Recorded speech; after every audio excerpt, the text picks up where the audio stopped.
All right, ladies and gentlemen, boys and girls, thank you for tuning in. There we go. We are live, and yeah, thank you everyone for tuning in. We have got free practice one starting in 30 minutes time. Oh, sorry, not 30 minutes, 15 minutes time. Apologies for that. Normally I start the stream 30 minutes early, but today it's just 15 minutes.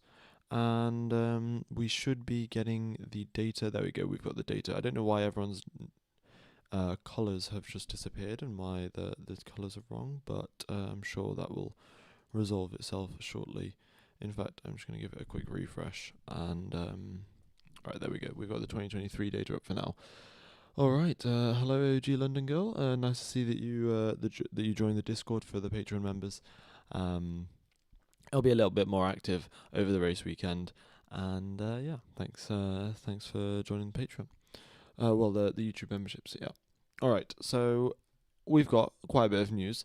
Going into this weekend, we have, of course, got a sprint weekend, which is going to be very, very exciting given the fact that, well, there's also thunderstorms predicted for tomorrow and Sunday. So we have two opportunities to have a race affected by rain.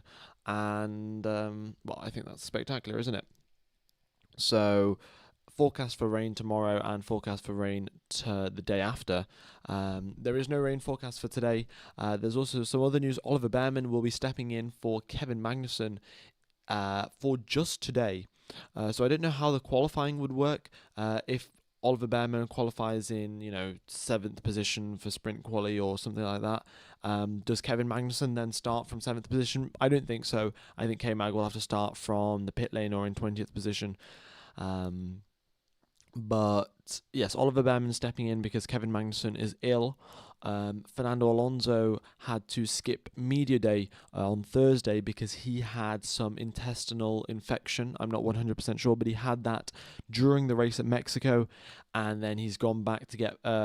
He went back to Europe to get specialized treatment, and then has now flown back to Brazil to take part in this weekend. So we've got Alonso still driving, even though he has got some sort of an infection, and Kevin Magnussen is out for today, and it's expected that he will be back tomorrow. We don't know for certain, of course, but that is what the expectations are, and yeah. All right, there we go. We've got the. Let me get rid of last year's data.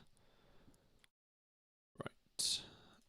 So there is this year's data. We've got, of course, Colapinto driving as a Sargent. And, of course, we've got Lawson driving instead of Ricardo. Behrman driving instead of K-Mag, so quite a few changes around. But, of course, it's a sprint weekend, so it'll just be the one free practice session for 1 hour, and then we'll have sprint qualifying later on today, the sprint race tomorrow, then actual qualifying tomorrow also, and then, of course, the race on Sunday. Max will be taking a 5-place grid penalty for, I think, a new engine component. I'm not 100% certain, but I'm pretty sure he's taking a new engine. I'm not sure. He's taking a new engine component, sorry. I don't think he's totally replacing his engine, because if he was, then he would have been getting a lot more penalties than just a 5-place grid penalty. So, yes, Max is getting some component of his engine replaced. I will double check and find out which one it is. In time for the next session.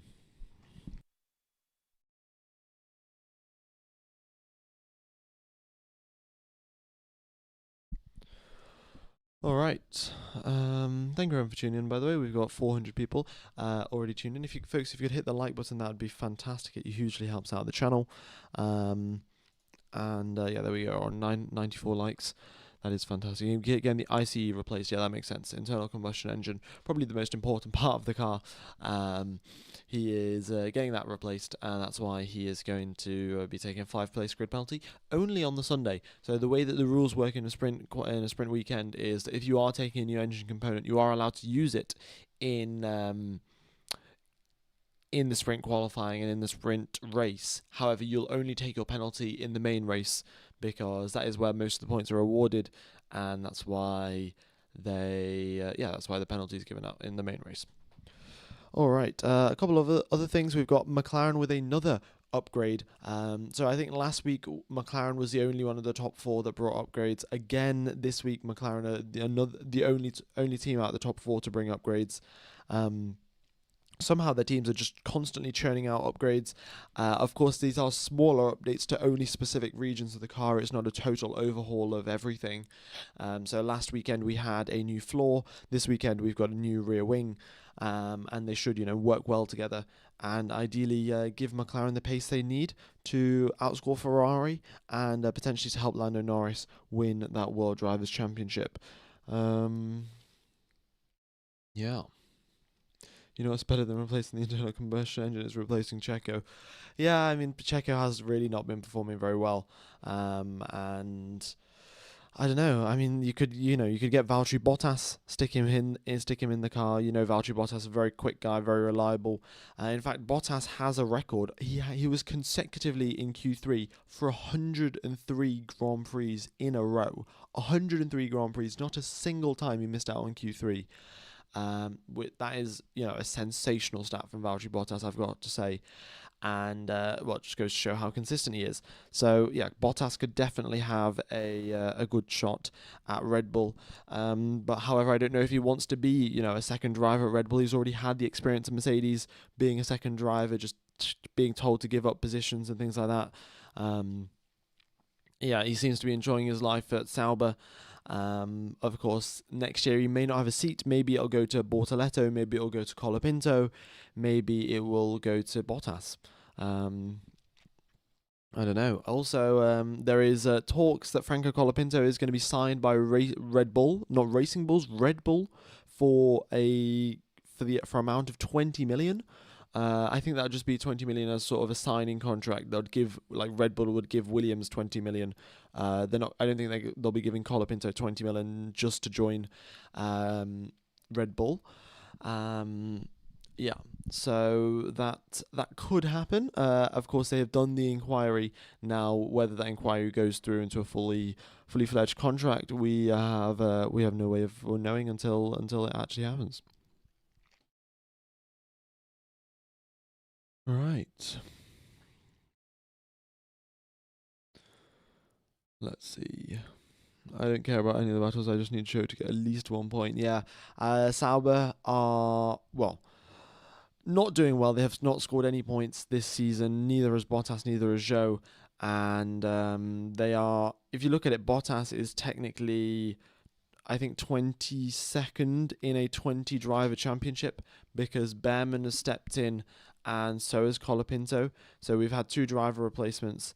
And because of that, he's 23rd in a 20-driver championship because there's Sargent, Lawson replacing Ricciardo, and Behrman replacing Sainz. So, yeah, there is a lot of it's very bad for Sauber, and it'll be great, for them to get some money from Audi and hopefully, develop the car in the correct direction for next year. What were you saying about Franco getting a Red Bull inquiry? Yeah, Red Bull, I think Christian Horner maybe asked James Vowles, or they had some sort of conversation inquiring about if they could sign Franco Colapinto, and if they would, how much money would it take? So I think they came out to the media saying, we're prepared to give 20 million for Franco Colapinto. Yeah, so that's just that's how much Red Bull are interested in him. It's well. To be fair, it's Helmut Marko. He's the driver. He's the the driver guy at Red Bull. He's the one that decides who stays in the academy, who doesn't stay in the academy, and all of these things. And he's got a pretty good eye for good drivers. He's signed Sainz. He's signed Vettel. He's signed Verstappen, and well, if he thinks that Colapinto's got the same thing that Sainz, Vettel, and Verstappen have, then you might as well pay 20 million for him and get him into the team. So we shall see what happens.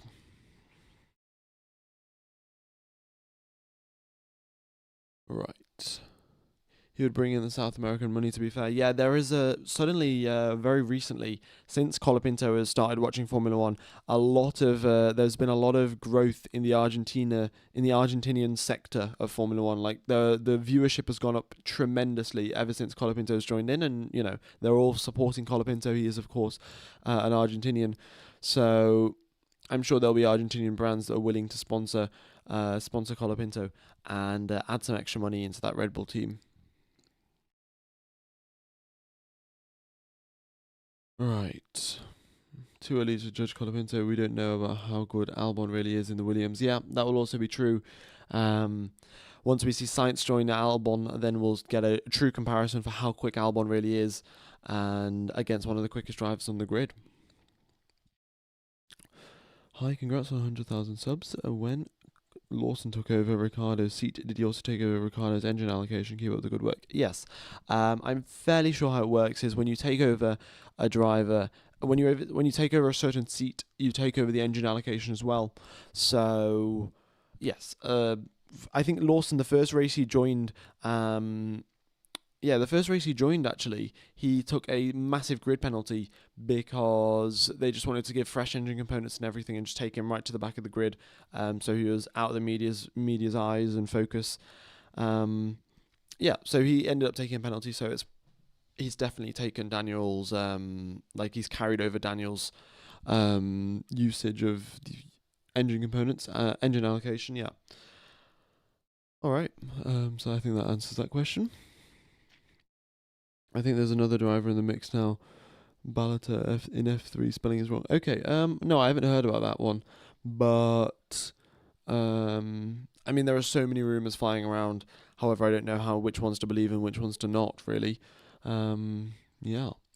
All right, folks, but here we are now. We're 3 minutes away from the start of the practice session. We are in round number 21 of 24 in 2024. And here we are in Sao Paulo, Interlagos. What a fantastic race circuit this is. It's 4.3 kilometers. We're going to have 2 DRS zones going down this circuit. 15 turns, huge elevation change, 40 meters of elevation change between the highest and the lowest part of the circuit. The Pirelli tyres that we have got for this weekend are the softest of their range, the C5, the C4 and the C3 for the soft, medium and hard respectively. And track temperatures are up at 51 degrees, air temperature at 26 degrees, the sun is shining and the asphalt is heating up. The DRS zones, one is down the main straight, so it's down the start-finish straight, essentially. In fact, I can show you on the screen. Let me just get my mouse up. Right, here we go. So the main DRS zone is down here, down the main straight, and then the second DRS zone is down this back straight here. So those are two DRS zones for the circuit, and there's going to be some fantastic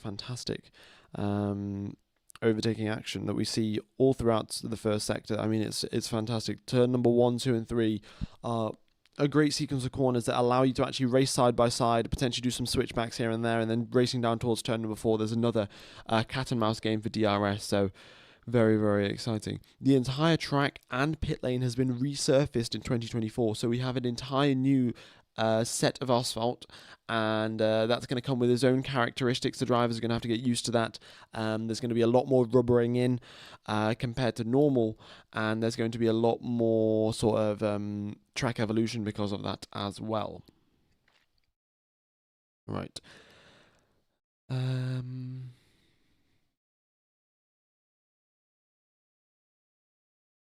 Do you watch the free practice quali and the race live as well? Yep, I'll be doing the sprint qualifying, the sprint race, the sprint, the normal qualifying, the normal race. I'll be commentating all of them on this channel. All right, thank you everyone for tuning in. By the way, be sure to hit the like button. Massively helps out the channel.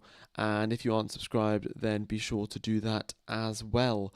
But yeah, now 40 seconds till we get underway for the drivers coming out of the pits. We're gonna have a pretty exciting, well, not an exciting, I would say, but a very busy practice session because the teams only have 1 hour to get all of the data they want. McLaren will especially be getting out of the pits as soon as they can because they've got a new rear wing that they've got to test works properly, and yeah. So yeah, you should be expecting all of the drivers queuing up at the end of the pit lane, getting ready to go racing. Oh, have I got a typo in the bottom in the news ticker? Let me just fix that. Yeah, thanks for that. Who's just told me? I don't know who's just typed that. Oh yeah, CLB 9000. Thank you for letting me know of the mistake. And yeah, Max will not be changing his driving style. He said after the, he said in some interview afterwards that that's the way he drives, and the stewards will keep changing the rules. To be fair, the stewards, I don't know really what's going on. George Russell has also said that the stewards should be properly paid, and they shouldn't just be volunteers that randomly get selected for each Grand Prix, and it's never consistent because you have one stewards in one Grand Prix and another steward in another Grand Prix. Yeah. How do they decide the order for the free practice sessions? Well, it's whoever sets the fastest lap time. As of now on the screen, it will just be whichever driver comes out first, and there you go. Valtteri Bottas, the first driver out, so he goes up to the top of the timings. The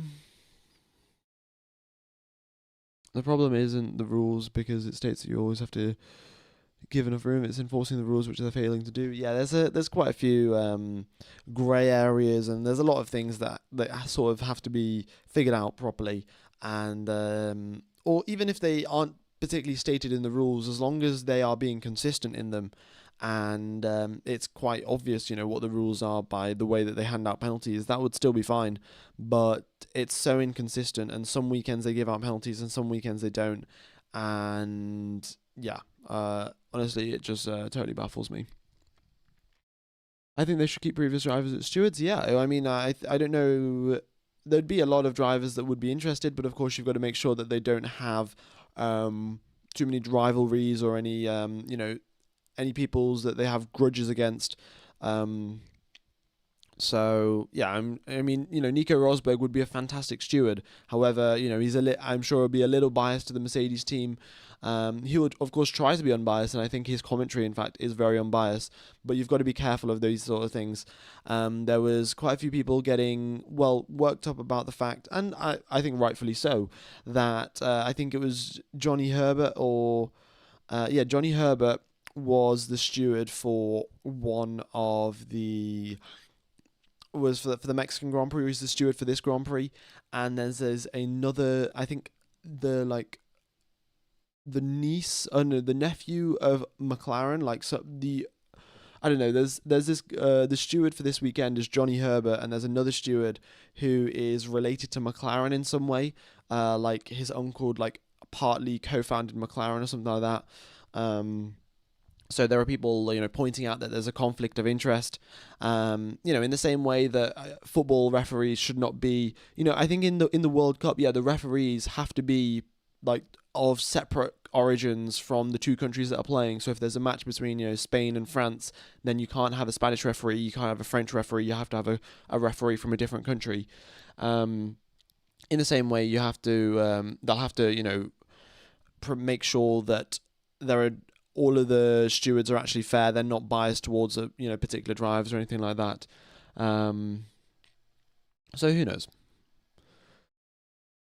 Right, I'm going to have a quick sip of water, and we've got most of the drivers out onto the circuit. We've had a couple, I think Stroll and Alonso have just done an install lap. They've come out on hard tyres, and then they've come into the pit spot on some mediums, and we've just got Verstappen, Tsunoda, Albon, Lawson, and Colapinto yet to come out.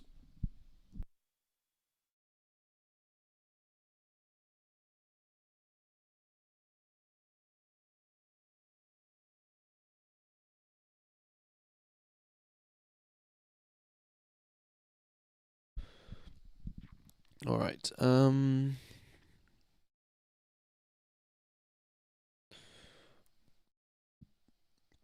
Let's see what else is going on. What happened to Magnussen? Magnussen is ill. I don't think they specified what he has or something, but he's too ill to take part in today's bit of the Grand Prix. So he won't be able to take part in practice. Won't be able to take part in sprint qualifying. However, if he manages to make a recovery for tomorrow, then he will, of course, take part in the sprint race and in the sprint and in normal qualifying. Of course, if he can't make a recovery in time, then Oliver Behrman will happily drive in his place. In fact, Behrman is driving the Haas car as of now. I mean, it's fantastic experience for Oliver Behrman. I think the Formula 2 season has come to an end, or maybe there's just Abu Dhabi left. I'm not 100% sure. But because Formula 2 is finished, Behrman, and I mean, Behrman's driving for Haas next year, so it's just good preparation, getting him integrated into the team, getting him to know a lot more of the mechanics, how a race weekend works. All of these things, he gets used to them as time goes on. I think this will be his first sprint weekend as well, because took part in Saudi Arabia and in Azerbaijan, but they were both normal weekends. So this will be his first sprint weekend, and we'll see how he copes with the limited practice time, because of course as a rookie you don't have as much experience on these circuits, so the practice is very, very valuable to you, and sometimes you have to deliver with minimal practice. We've seen Behrman do this before. In Saudi Arabia, he had only 45 minutes of practice in free practice 3 before he went into quali. So he managed to do it then. So hopefully, he'll be managing to do it this time for the Haas team. Any news on Max's grid penalty? Anything confirmed? Yeah, I'm pretty sure it's confirmed that he'll be taking a 5-place grid penalty. In fact, there it is on the bottom of the screen. Verstappen will take a 5-place grid penalty on Sunday. Lawson and Tsunoda come out on soft tyres. Interesting they're coming out on soft tyres, because the teams normally on sprint weekends are very concerned about overusing their soft tyres. They only have a limited amount, and they have to do sprint qualifying 1, sprint qualifying 2, sprint qualifying 3, and they have to do qualifying 1, qualifying 2, and qualifying 3. If they're going to make it through into Q3 each time. So normally the teams don't have enough soft tyres in a sprint weekend, so they don't actually use them that much in the practice session. So interesting that Lawson and Tsunoda have come out immediately on them. Right. What do you think will happen to Checo? Well, I don't know really. He's not been delivering. However, he's still been kept in the team. So I don't really know what to say about that. Yeah. At some point they're going to have to kick him out, because they are definitely losing third place. They're third place in the constructors. Verstappen will still win first, I think, in the drivers, unless something catastrophic happens to him. But I don't know. I don't know what it's going to take for Red Bull to kick Perez out. Yeah.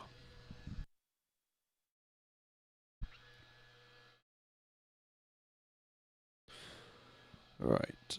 He's only in the team because of sponsors. Yeah, there are a lot of people saying that he brings in a lot of money. A lot of the Mexican fans buy a lot of the Red Bull stuff, and he also brings in, a lot of sponsors himself. So who knows? Is Checo confirmed to be at Red Bull next season? Is there a chance he may be leaving? No, I think he does have a contract signed. However, contracts, after all, are just a piece of paper saying what you can and can't do. And I'm sure that Red Bull will be more than happy to tear up that piece of paper if they have another driver that they know will be able to deliver better than him.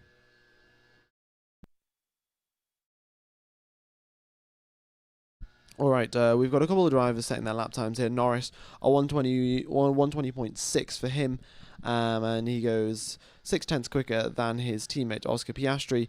But all of the drivers are just getting a feel for the circuit, are getting a feel for the rubbering in that will be taking place on this freshly resurfaced track.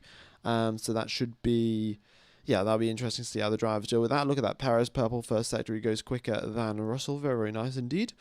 And also, another problem here, the circuit is quite narrow, and in Q1 and in sprint qualifying 1, there's going to be a whole lot of traffic. The drivers are going to be going, some drivers will be going slowly, some drivers will be going quickly. We've seen very often that there's a traffic jam going into turn number 12. Turn number 11 is a very high speed corner, you take that flat out, but up to turn number 12, you have to hit the brakes. And we've seen very often that there's traffic jams there, and drivers have to totally abort their laps because there are just other drivers stood in the, not stood in the way, but they are just in the way of on the racing line. So we'll keep an eye out for that. As of now, you'll see quite a few radio messages saying that there are drivers 2 seconds behind or 4 seconds behind, and they have to watch out. Another Ferrari win this weekend? Maybe, I don't know. Ferrari have got 2 wins back to back. They are looking very, very strong. They haven't brought any upgrades, but last weekend they didn't bring any upgrades and they were still quicker than the McLarens. And yeah, I think they'll be able to deliver again. I don't think their pace is going to suddenly evaporate. If it was the Mercs that got 2 wins back to back, I would still be slightly doubtful that their pace would evaporate because their car has been very inconsistent, especially since just the new regulations. Since 2022, Mercedes have sometimes been very quick, sometimes they've been very slow, and it's not been the most predictable thing in the world. However, this weekend, however, the Ferraris, on the other hand, they've been fairly consistent. So I think I can back the Ferraris will do well, at least score a podium. I'm not sure about a race win though. All right, Red Surf Boy, thank you for the donation. Thanks for covering Free Practice 1. No worries, buddy. Glad you are enjoying the coverage. We are 10 minutes into Free Practice 1. We've got 50 minutes left, and currently got Sergio Perez top of the times. Very nice. Any idea what the fastest lap for the Any idea what was the fastest lap for the last race this year? No, you could probably look that up, but I haven't. I don't know. I will have all of these stats researched for sprint qualifying. But the lap times are normally around the 1 minute 9s, so there's still like 3 or 4 seconds for the drivers to gain. So once they switch onto the softs, they'll be going quicker. Once they reduce the fuel load, they'll be going quicker. And once the track rubbers in, they will also be going quicker. So those 3 things will reduce the lap times probably down into the 1 minute 9s, if not the 1 minute 10s for certain. I guess Checo heard you. Yeah, I mean, a very quick lap indeed from Sergio Perez. We'll see what Verstappen can do. Verstappen, I think, is... Alonso's across the line, 3rd place for him. Very nice. I mean, track evolution is playing a pretty big role here. I do have to point that out. And, yeah, I mean, Alonso purple in that final sector. That's definitely... I think he must have got a very good exit out of turn number 12 for certain, if he would manage to do that. And yeah, track evolution will be skewing some of these results, but nonetheless, everything is going fairly well for now for Sergio Perez. All right, we've got a replay here of Franco Colapinto as he just makes his way through turn number 8, and he loses the rear in a pretty big way. And then he's going through turn number 11, goes slightly wide, goes a little bit over the grass, but manages to keep it under control. And I'm sure this is in fact the closest race that Franco Colapinto will get to a home race. So I think maybe there'll be quite a few Argentinians that have decided to make the trip from Argentina to Sao Paulo to attend this Grand Prix. So this is the closest that Colapinto is going to get for now to a home Grand Prix. I'm sure there'll be lots of fans cheering for him. Yeah, Colapinto will get that sorted out and should be good to go for sprint qualifying in an hour or so. All right. What is track evolution? Track evolution is just the process of the track rubbering in. The way that the tires sort of work is they probably provide 80% of their maximum grip when they're touching asphalt. So when they're actually touching the surface of the road. However, they can provide 100% of their grip, like the absolute limit of their grip, when they are touching rubber from the tire itself and also asphalt. So what happens is, as the drivers drive around, little pieces of rubber fly off their tire, and they get embedded into the racetrack on the racing line. So then when another driver drives over that, or when the same driver drives over that piece of track again, their tyres are not only touching just the ground underneath them, it's also touching a bit of the rubber, and the rubber and the ground, that combination produces a lot more grip for the tyres and a lot more grip for the drivers, and hence they can push harder and reduce their lap times. So the track evolution is essentially just the process of that rubbering in and the rubber getting squeezed into the ground happening over time. And that's essentially what's happening right now. Because the track has been resurfaced, all previous rubber has all been removed, and now fresh rubber is being laid down by every single driver driving around. And that's why the lap times are decreasing, even though the fuel loads and the tyres are wearing out. Lap times are still going down because the track is getting quicker. Alright, fastest quali lap last year was a 1:10.1 for Max Verstappen. Yeah, there we go. So a 1:10.1, which will probably mean we get down into the 1 minute 9s this weekend. Yeah. All right, will Behrman do the sprint race? It depends on whether K-Mag will recover from being ill or not. So if he does recover, then we will see K-Mag drive. If he doesn't recover, then Behrman will drive. Yeah. All right. Oh wow, we've got a fastest first sector from Fernando Alonso. He's quickest in the speed traps, 336 kilometers per hour for him. That is a definite 6 kilometers quicker than everyone else. I think he even aborted his lap and came into the pits. Maybe just to hide his pace a little bit. But yeah, the Aston, if you remember back to last year, Aston were chasing, it was Alonso versus Perez, were chasing for battling away for the podium, I think. Maybe it wasn't a podium, but they had a super long battle last year in Brazil. So maybe some similar success could be repeated this year. But I don't know. As Aston Martin haven't been all that quick this season. So it's looking slightly unlikely. We're getting a lot of drivers going slightly off track here and there. We've seen Carlos Sainz go off track. We've seen Oliver Behrman go off track. Everyone just getting used to their cars and the grip levels of the circuit as they are, well, only 15 minutes into practice. All right, we've got a purple first sector here from Max. Let's go on board with him as he now goes up the hill towards turn number 6. He's got both of the drivers, Perez and Hulkenberg, get out of the way nicely. He hits the apex of turn number 8. Hulkenberg's out of the way through turn number 9. Very nicely done from Verstappen. Navigates his way through the traffic. And now towards turn number 10, you just got to hit that apex and get a good exit out there because you're flat for the next couple of seconds. And now heading up towards turn number 12. This is the most important corner to get a good exit out of. Verstappen purple in the middle sector. Leclerc takes away his fastest first sector. In fact, Leclerc is going very, very well round this lap. And has he just aborted it? Yeah, Leclerc's aborted his fastest lap attempt. I don't know why he's done that. I think he must have made a mistake. But Verstappen, though, across the line, first place for him. And he goes 4 tenths ahead of his teammate. Nicely done, but of course you do have to take into account track got slightly quicker between those 7 or 8 minutes between Verstappen and Perez doing their laps. So I would say that's more of a 2/10 difference, or a 2/10 difference rather than a 4/10 difference in terms of lap time, in terms of raw pace. I think Sainz just got blocked. No, I think Hamilton got blocked by one of the Ferraris. I think that was Leclerc. Was it Leclerc or Sainz? One of the two ended up blocking Hamilton, I think, on his flying lap.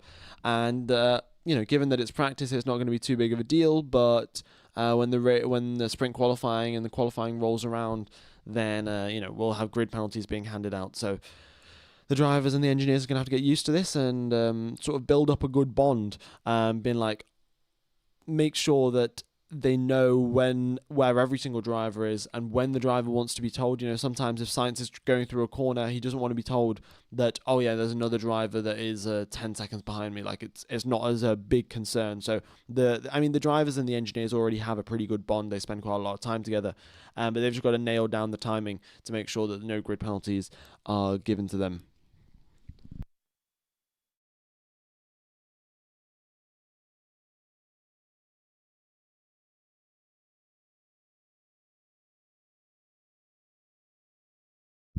All right. Look at that. We're on 420 likes. Very nice. If you guys could carry on hitting the like button, we get pretty close to 500. All right. Yeah, Hamilton. Not pleased there with the way that the two Ferraris were driving, but yeah, he's back into the pits now, and should be putting some more fuel into the car before he comes out to do some more laps. So Max takes a 5-place penalty in the sprint? No. So the way that the penalties work in a sprint weekend is that the penalties are given out only in the race. So Max can take a brand new internal combustion engine, he can use it for sprint qualifying, and he can use it in the sprint race. However, he'll only take the penalty in the normal race because that's where most of the points are given out. So yeah, that's why he only takes the penalty there. If Verstappen qualifies on pole in sprint qualifying later today, then he will keep the pole. However, if he qualifies on pole in normal qualifying, which is happening tomorrow, he will end up in 6th position rather than 1st. Okay. What time does sprint quality start? Well, it will obviously depend on where you are in the world, but sprint qualifying will start in 3 hours and oh wait, let me get this right. Yeah, 3 hours and 3 hours and 40 minutes, depending on wherever you are in the world. So 3 hours 40 minutes. Yeah.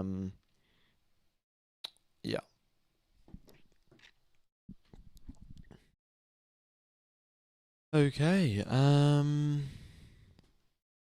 Thunderstorms are predicted, folks. If you've just tuned in, we do have thunderstorms predicted for tomorrow and on Sunday.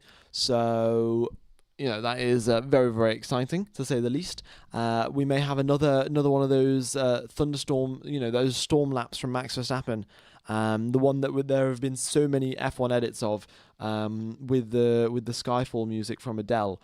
And honestly, I must say the edits are fantastic. And no, if we could get another one of those weekends, and something like that, that would be spectacular. I mean, when we had rain falling in 2022, we had Kevin Magnussen end up on pole. In fact, the two Haas drivers, not as the two Haas drivers are driving now, but Hulkenberg and K-Mag are the only driver combination that have both scored pole position in Brazil. Hulkenberg scored pole in 2010, and we had Kevin Magnussen score pole in 2022, and no other driver combination have both drivers who have actually got a pole position in Brazil, which is very interesting. Oh, Exoteric, thank you again for gifting 5 F1 memberships. That is fantastic. Very much is appreciated, buddy. You've gifted so many memberships. I think over 20 or so, maybe 15 or so. Very much is appreciated, and thank you so much. All right.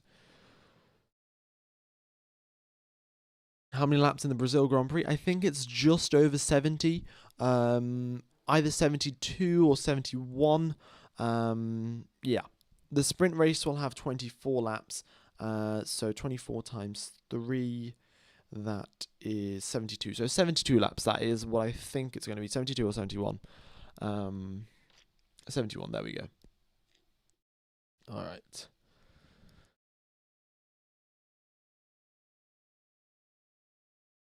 Let's see, what else have we got? Oh, we've hit 500 likes. That is fantastic. Okie dokes, let's knock that like target up slightly higher. We'll go with 800. Okay, 40 minutes remain of this practice session. And Lawson coming into the pits. Bottas and Colapinto, I think, are on their way into the pits as well. Actually, Bottas may be continuing. I think Bottas has done... was in the pits for a while. Yeah, Bottas continuing on. All right. Only 2 drivers on the circuit.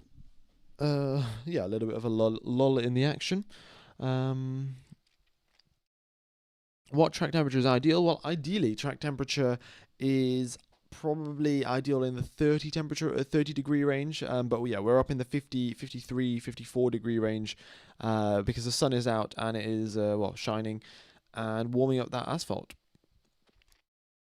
All right. Oh, we've got a replay here of Yuki Tsunoda just touching the brake, touching the grass on the entry into turn number 10, and nearly going off the circuit. They're managing to keep under control, but yeah, we see this quite often. At Brazil, there are some corners that have no entry curbs and they have no exit curbs either. So you have literally the asphalt, the white line, and then the grass. So the margin of error gets even smaller in those sort of situations, and yeah, well, we see what kind of mistakes that creates.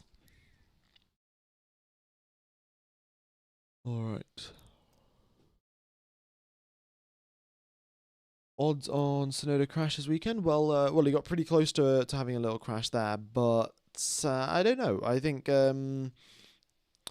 we should be fine. I think after Tsunoda had a crash last weekend, he might play it a little bit more safe this weekend. I think that's typically how the drivers would, I'd expect them to think. So who knows?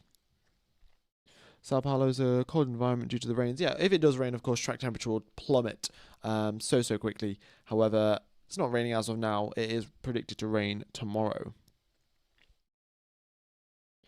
The wind is not too big of a concern. We've got a 2.8 kilometer wind from the southern direction. and it's not really bothering anyone. It's pretty mild wind. Is McLaren hiding its pace? Well, maybe. However, I think McLaren just did their hot laps at the start of the session and then went on a bit of a long run, whereas everyone else went on a bit of a long run and then did their hot laps later. So track evolution is probably what's hiding McLaren's performance. I don't think McLaren are purposely going slower than they would. Yeah, than they're capable of.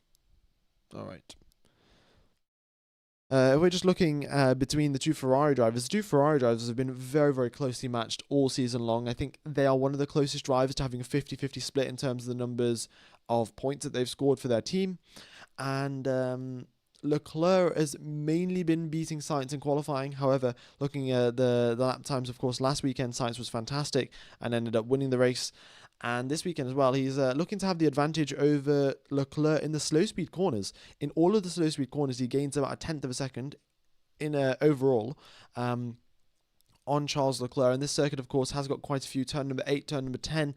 I would say turn number 2 also is a bit of a slow speed corner comparatively. So yeah, Sainz picking up a lot of time in the slow speed corners, getting that extra rotation. And I'm sure Leclerc will be looking through the data to see where Sainz is braking, where he's lifting off the brakes, where he starts his turn-in procedure, and all of the things, how he's turning into the steering, how he's turning into the corners, and he'll be looking to copy that or even go even quicker. Right. We've just got a message there from Oliver Byrne. A reminder for brake warm-up, no threats behind. So the brakes at turn 1, Oliver Behrman. This is another thing at this circuit. The circuit is it's a 4.2 kilometer long circuit, but the main straight is extremely long. The drivers are flat out for quite a while.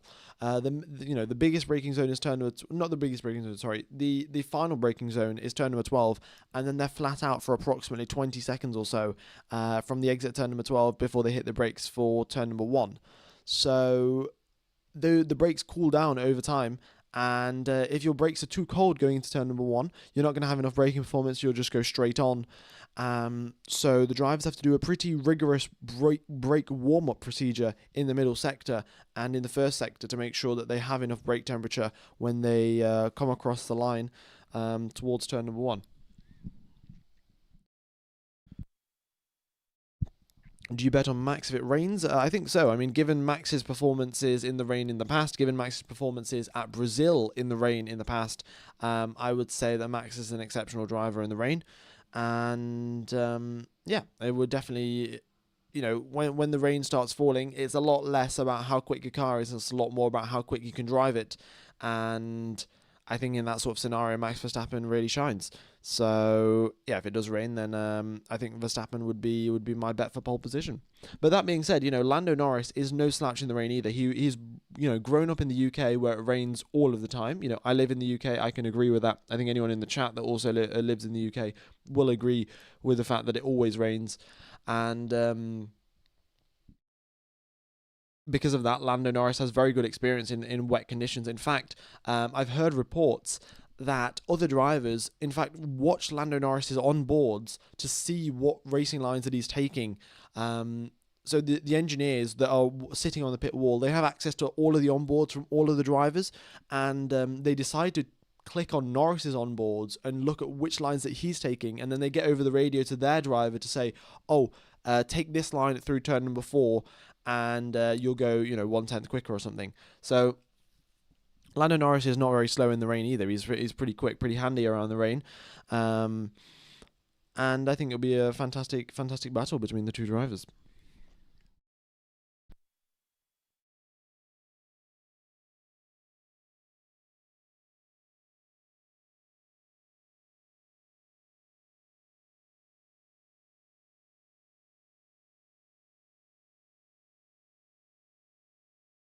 Yeah, the Netherlands, we get all the leftover rain from the UK. Yeah, I can imagine. There are, I think, quite a few rainstorms that come in from the North Sea for the Netherlands, surely. And yeah, that doesn't help the weather. All right. F1 Gamer, who are you supporting for the World Drivers' Championship, World Constructors' Championship? I'm not supporting anyone. I'm a Seb Vettel fan at heart, and I'm not really too fussed about who wins which championship. I would just like a great battle, and a great battle is what we've had this season. We've had 6 drivers win multiple races over the course of this season. I mean, the last time we had this was in the 80s. 1980 something was the last time we had 6 different drivers win multiple races across a season, and this has just been more than 6 drivers. Or I don't know if it's 6 or more than 6, but not either way. We've had fantastic racing, loads of different drivers winning, and the competition has been very close. And that's what I'm here for. I'm not, not supporting Verstappen. I'm not supporting Norris. The action between them is a lot more fun to watch.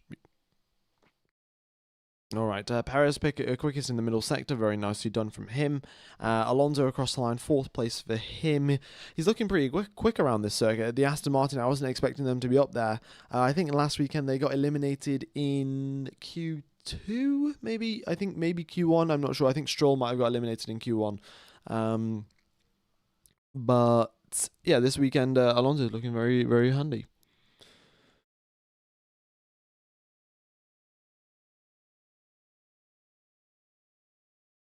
All right.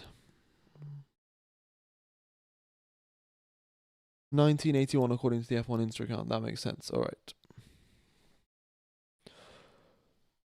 Piastri's on a prep lap. Yeah, I think Norris and Piastri both on a prep laps. They're both going nice and slowly, and there we go. They both accelerate out of the final corner to start their flying laps. They're on used mediums though, so let's not look into it too much. I don't think they're going to be setting the lap times, the timesheets alight or anything like that. Let's wait and see. It depends on how much fuel that they've got in the car, really. Yeah. Alonso has got PTSD from this track a couple of times. Yeah, I'm sure.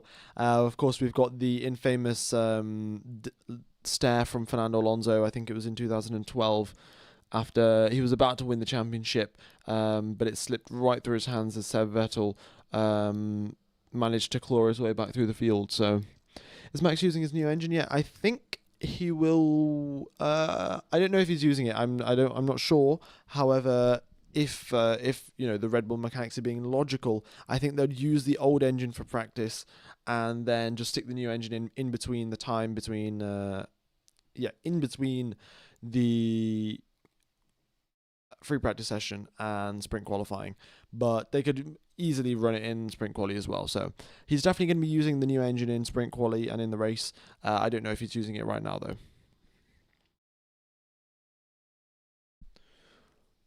Right, why did Max get a 5-place grid penalty? He is taking a new internal combustion engine for his power unit, and he's been because that's outside of his allowance. I think you have an allowance of 3, and this is Max's 4th one, so that's why he's given a 5-place grid penalty.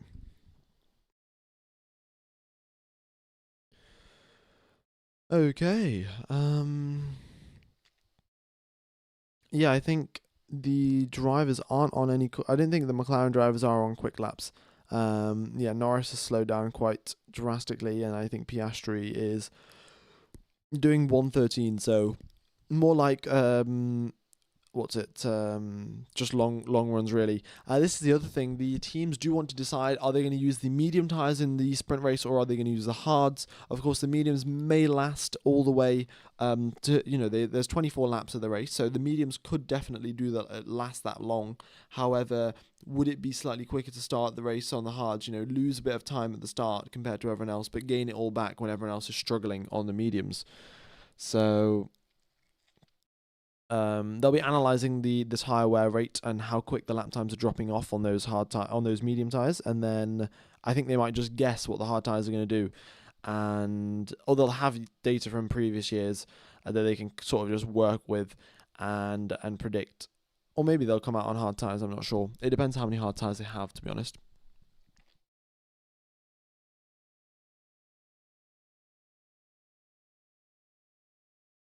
All right.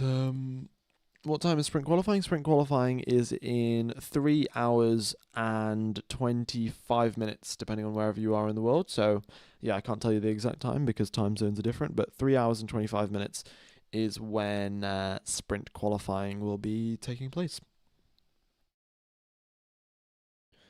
How is Alonso 4th but Stroll 15th? I think that is that the reason for that is known as a skill issue. Yeah, because Stroll is not all that quick, whereas Alonso is. Yeah, no, I don't know. Maybe they're on different run plans, or maybe it's just Stroll being slow.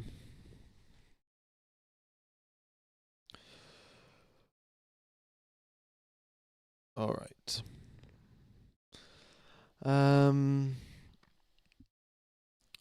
Yeah, only Russell in the pits now. Zhou's made his way out as well, so Russell should be coming out. And I think in the last 10, 15 minutes of practice, we'll have soft tyre runs. Lawson and Tsunoda are still running on their soft tyres. They've done 16, 15 laps on them. So maybe the soft tyres would be the way to go for the sprint. I'm not 100% certain, but with track temperatures up at 55 degrees, I would recommend against it. Yeah. All right. Also, folks, be sure to hit the like button. We're getting pretty close to 800 likes. That would very much be appreciated. We've got 4,000 people watching. I will be commentating the sprint qualifying, the sprint race, the normal qualifying, and the normal race. So yeah, be sure to subscribe, turn on those notifications so you do know when I go live. Right. What else have we got to...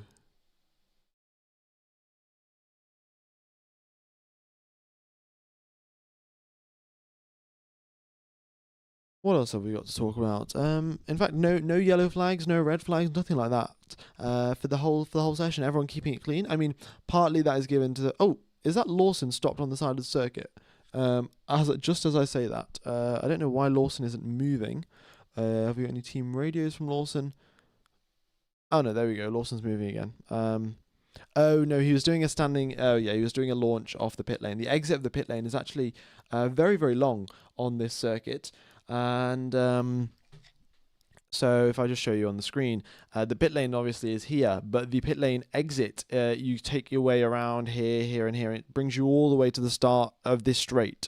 And Lawson was just lined up at the end of the pit lane, doing a practice start. And because of the practice start, he was still, he was at 0 miles per hour, building up the revs, getting the clutch settings correct, and then he was launching. So that's why he was still on the map. All right. Yeah, that's why they all stopped there, to do their practice starts and to get the clutch settings dialed in. All right.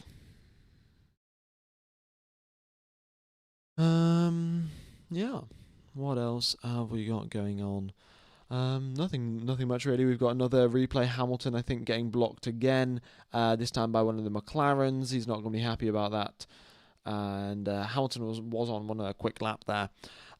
Yeah, as I said before, narrow circuit, short circuit, and with 20 drivers on the track, it's a little difficult to keep track of everyone. Ooh, this is another one of the Mercs getting the rear twitching around a little bit on the exit of turn number 9. Yeah, the Mercs haven't been the most stable car in the past couple of weeks. I think, well, actually, it was the US Grand Prix that they weren't very stable, and then in Mexico it looked pretty stable, but they weren't that quick. And then now it's starting to look a little bit more unstable in the hands of George Russell. Will this be Scuderia Ferrari's weekend? Have you enabled ads for practice? If yes, then no problems. Just not for the race, please. Oh, I accidentally. Basically, the way that the ad blocking thing works, like I block the adverts from my side. However, if I forget to click on the ad block button every 10 minutes, then YouTube will just start putting adverts in again. So I forgot to click it. So I think 100 or so of you might have got an advert, but yeah, I just clicked it again. So no more adverts. I mean, YouTube has a pretty stupid system for it, but what can I do? Will this be Scuderia Ferrari's weekend? Well, they are getting pretty close to the championship to beating McLaren in the Constructors. If you do the calculations, they need to outscore McLaren by 7.25 points in the next following Grand Prix. Given there's a sprint weekend this weekend and there's also a sprint weekend in Qatar, that's going to be 2 sprint weekends and then 2 normal races, and Ferrari's got to outscore them by 7.25 points. It is definitely doable. Ferrari will have to end up on the podium probably quite consistently if they're going to do that, and yeah, that would be very interesting. You know, McLaren that probably had the fastest car for the majority of the season. I would say Red Bull in the first third of the season had the fastest car. You know, Verstappen won 7 races, and then after that it was McLaren that had the fastest car, and then maybe in these final 4-5 races, so in the final quarter, Ferrari, well, I don't know about the next 4 races, but in these last 3 races, Ferrari seemed to have the best race pace. The quali pace for Ferrari isn't as good, but their race pace is consistent enough that they can actually hold on to the win. So I'm not sure. McLaren, I would say on average, if you average out, you know, how quick everyone's been over the course of the season, probably have the quickest car this year, and they still might end up second in the Constructors' Championship. So, you know, McLaren have to work on their processes and the way that the team runs. They're going to have to decide, like, we're going to figure out a more efficient way to calculate our race strategies, or we're going to figure out a better way to deal with upgrade packages and how we deploy them to the car. And these small minor tweaks over time will all build up, and they'll make a more well-oiled racing machine.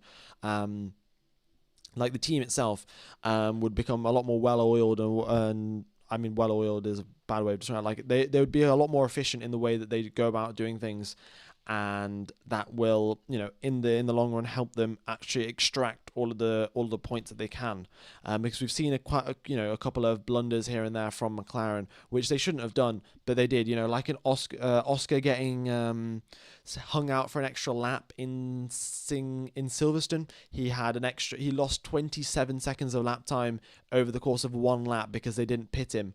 And you know, those kind of things, as they were, you know, start fixing these issues, then they can truly be considered a top team. All right. How much time do the drivers lose pitting in the race, Rascura, since you said it's too long? No, so the pit lane is it's not too long. The pit exit is quite long. So the pit lane, so the way that it works is there's the pit lane, but there's also the pit exit. And in the pit lane, the speed limit is applied. However, in the pit exit, there is no speed limit. So the drivers will come along the pit lane here, and the speed limit will be enforced from around about this point. And it gets enforced around about to the apex of turn number 1, and then through there's no speed limit, and the drivers just drive along normally. They lose 20 seconds, 21 seconds in the pits. So, you know, when the driver comes into the pits, they'll lose 21 seconds overall. And yeah, that's essentially how it works. So the only bit of the track that has a speed limit is just the pit lane section. The pit exit has not got a speed limit. The drivers can drive as quick as they like. But yeah. F1 Gamer, how do you stay awake streaming all of these races? Well, luckily I'm in the UK, and Formula 1 is sort of European based, and because of that, the time zones aren't too bad for me. As of right now, it is 3 p.m. in the afternoon. I mean, sprint qualifying will be 6 p.m., 7 p.m. in the afternoon, so that's really not a big issue either. However, you know, the Las Vegas race, they're not always amazing times. The Las Vegas race is 6 a.m. In the morning, so I'm going to have to get up at 5 to commentate that one. But the time zones aren't too bad for me because I'm in Europe.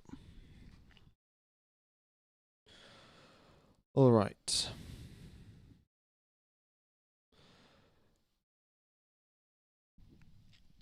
What else have we got? The table is cut off on the left when I go full screen. That is most definitely an issue on YouTube, or like whatever you're watching it. If you're watching it on TV or something, then it gets cut off, or if you're watching it on your phone, it does. Unfortunately, I can't fix that. It's just the way that YouTube sort of deals with, because some phones, because my screen, if you look at the sort of the ratio between how tall it is to how wide it is, it's 16:9, like that's the aspect ratio. But then some phones are like have a different aspect ratio, so some stuff gets cut off. Yeah. All right. So, 16 minutes remain of this session, and we have got George Russell out on a set of softs. I think Hamilton also coming out of the pits. Will that be a set of softs for Hamilton? Oh, it says it's mediums. Okay. Yeah, Verstappen's done 23 laps on those medium tyres, and I mean, they're not all going to be quick laps. Quite a lot of them will have been cool-down laps. So, yeah, but the medium tyre should be able to last 24 laps, which is one sprint race worth. And, yeah.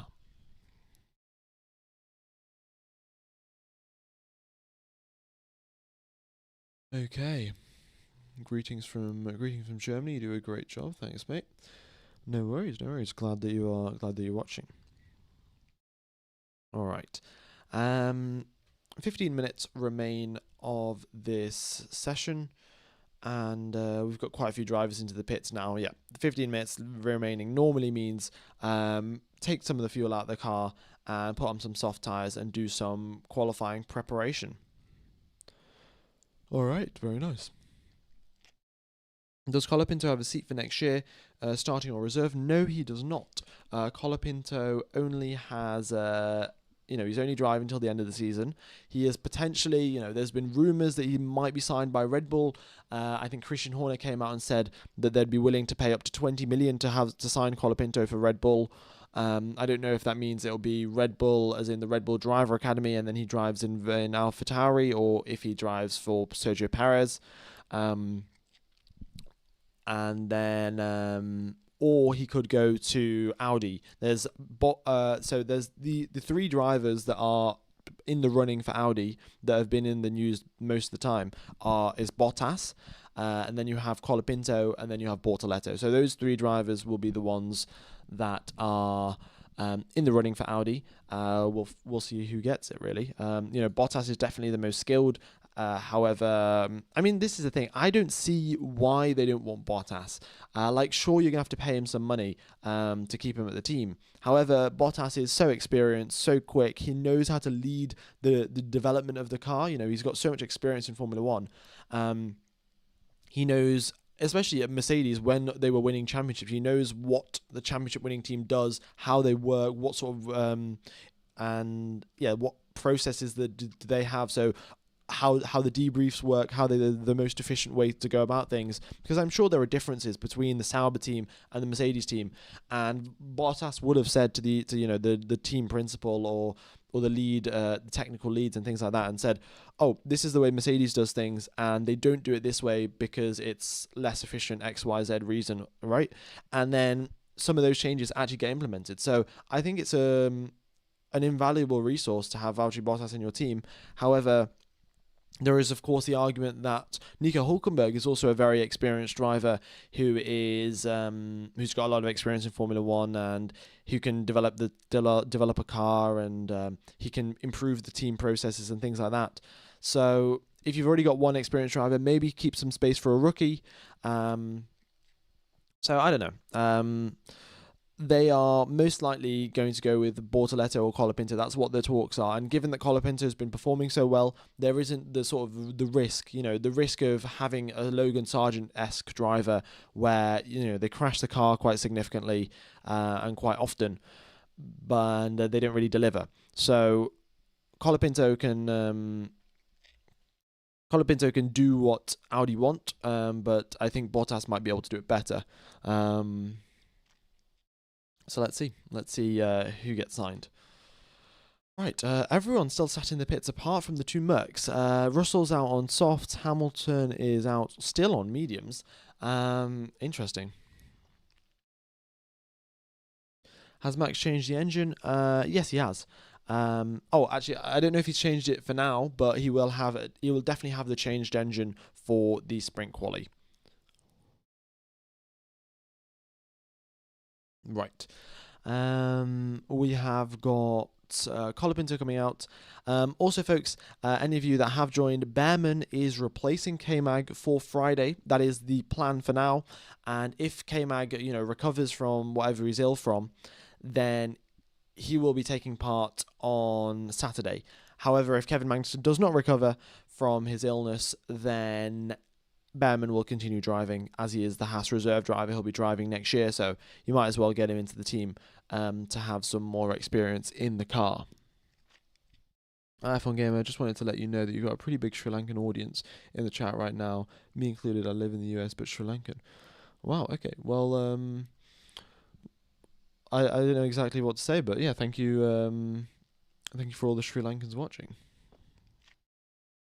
Yeah. I mean, it's quite incredible. You know, I'm speaking here, sat in the UK, and 15 seconds later, there are people all over the world listening to what I'm saying, which is a little mind-blowing to think about. Yeah. All right, Leclerc's out on some softs as well, and then we've got Zhou coming out, and yeah, with 10 minutes left now, everyone should be coming out on soft tyres. Colapinto is happy with the tyres. He's going to push. There we go. Soft tyres for Colapinto, and we follow him out the final corner. Let's see what he can do. F1 Gamer, any plans on a face reveal? Unfortunately, no plans for a face reveal as of now. Potentially, you know, if I can get an ex-Formula 1 driver onto this stream, then I will happily do a face reveal. However, if that doesn't happen, I think I'm gonna, you know, hold out for now. I don't really see there's much addition really to me adding my face. I mean, you might see my reaction sometimes when drivers crash, but I think the main focus is really commentary. So there's no point sticking my talking head in the middle of the screen. It just gets rid of more space, and we're pretty limited for space on this stream anyway. So okay, Joe most likely won't have a seat next year. Yeah, that is correct. That is correct, Luca. No seat for Guan Yu Zhou, unfortunately. I mean, he's a driver from China who will bring a lot of money into the team. However, he's not delivering exceptional results, which is what you want in Formula One. He's been consistently slower than Bottas. Quite often in qualifying has been a significant pain point for him, and he's like 2 or 3 tenths behind Bottas every single time. So not good enough for someone that wants to stay in Formula One. Bottas is of course a good benchmark. If you can't keep up with Bottas, then you're not gonna last in Formula 1 very long. All right. There we go. Colapinto, he came across the line. That's second place for Colapinto. Fresh set of soft tyres. A fantastic lap there, but he is still 8 tenths off George Russell's lap. George Russell's lap was sensational on his softs, and well, it's a good benchmark for all the drivers to come and to try and beat.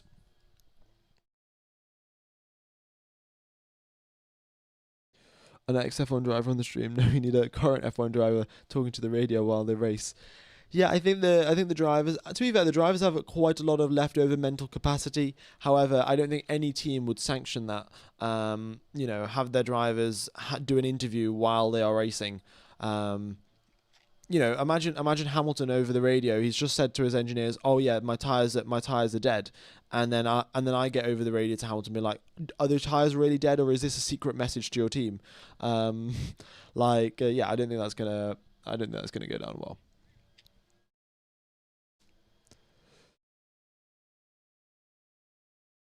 Okay, here we go then. Everyone's out on softs. Fantastic. Behrman across the line, second place for him. He goes, wow, he matches Russell's time. He goes 8 tenths quicker than Colapinto. Fantastic job there from Oliver Behrman. And given that he's had less time in a Formula 1 car than Colapinto, he has set a fantastic lap. Albon across the line, he goes within a tenth behind of Behrman as well. So yeah, Colapinto's got a bit of time to make up, but I'm sure he can do that on his second run. Sainz across the line, fourth place for Sainz. I mean, Sainz is even behind Albon and Behrman. So yeah, very, very good lap indeed from those two drivers.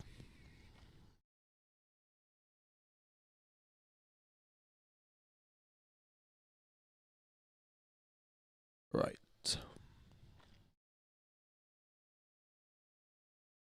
Oh, we've got a replay here from Piastri. Just going over the track, just bouncing over the curbs at turn number 3. And is this another replay from Piastri?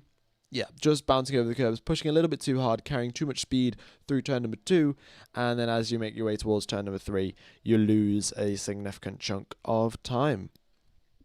But nonetheless, Piastri across the line, 6th place for him. I think that was on another lap. He aborted his lap where he made a mistake, and then, yeah, did another one.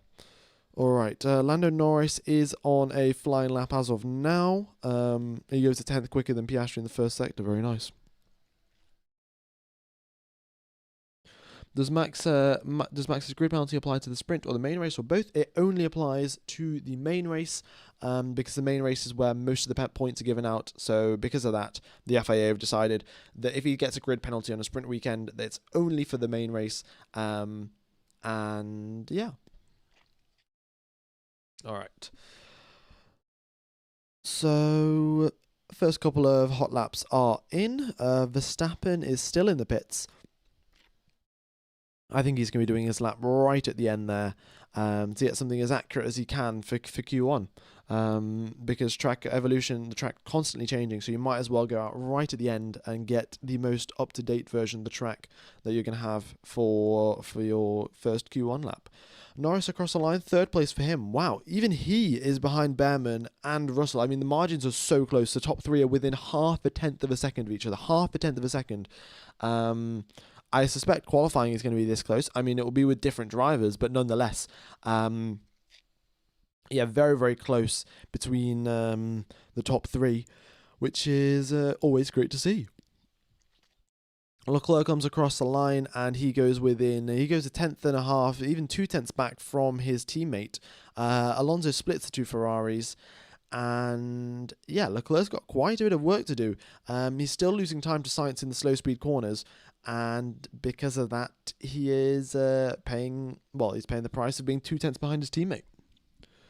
All right, F1 Game, what are the DRS zones? I mean, I'll stick them up on the screen. There's no need to spam in the chat, but the DRS zones are the main straight here where Sergio Perez has just driven past, and then the second DRS zone is the back straight here.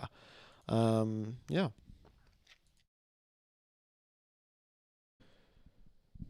Okay.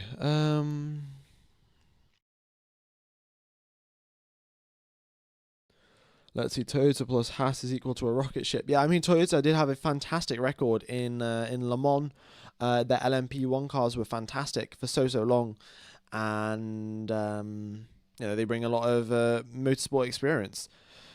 I think Audi will be doing the similar thing. Audi have quite a lot of GT3 experience. I think they have a modified R8 racing in quite a few of the GT3 races. I'm not 100% sure, but Audi do have some motorsport stuff going on, and yeah, it should be good for them joining up with Sauber next year.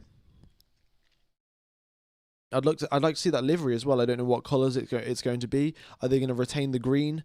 Because I'm not sure if Kick is going to continue sponsoring or if they're only going to do it for a year. Yeah, we'll have to wait and see. 3 minutes left though, folks, of the session, and we have got everyone out on a set of softs. I think they are used softs, of course, because the teams do not have enough softs for a sprint weekend. They are constrained by the amount of softs that they have because they want to do SQ1, SQ2, SQ3, and they also want to do Q1, Q2, Q3. So because of that, they need soft tires for all of those qualifying sessions, maybe even 2 sets of soft tires for a couple of them because they want to do 2 runs. And that's why we're seeing the drivers still just doing their hot laps on used softs. F1 Gamer, what track would you most like to see a race at? Of course, you can never go because who would stream for us? Well, yeah, I don't think I'd be able to do a live stream from this race circuit itself. I mean, it would be pretty cool. However, I'd need some very good mobile data, and I think when you have like thousands of people in the same area, mobile data is never the most stable thing in the world. But which track would I like to see a race at? Probably this Suzuka is a fantastic circuit and one of my favourites. If you mean a circuit that Formula 1 doesn't currently race at, I think it would be fantastic to go racing at Malaysia again. And yeah, or maybe Spa as well. All right, we have got Verstappen on a flying lap here. He comes across the start-finish line. Oh, actually, he doesn't. He aborts his lap and comes into the pits. Verstappen's hiding his pace a little bit. Look at that. Green first sector, green second sector. He's quicker than Piastri in the first sector, quicker than Piastri in the second sector, and then Verstappen pulls into the pits. So I think Verstappen, if he came across the line, would have been at least in third place, if not in first. So Verstappen is most definitely hiding his pace from us. Very nice. It's good to know. I mean, qualifying is going to be a lot more exciting when we don't know who's going to be the fastest. It looks like Merckx have got the pace this weekend. Definitely George Russell has. I don't know about Lewis Hamilton. Well, Hamilton actually has been lapping around on those mediums for so long now. He hasn't done any runs on the soft tyres. I don't think he will. He's done 26 laps on those mediums. That's more than a full sprint race. The sprint race is only 24, but yeah, Hamilton is still lapping around on them. All right, folks, but 30 seconds left of this session. We've got a hot lap left from Norris, and then I will be ending the stream.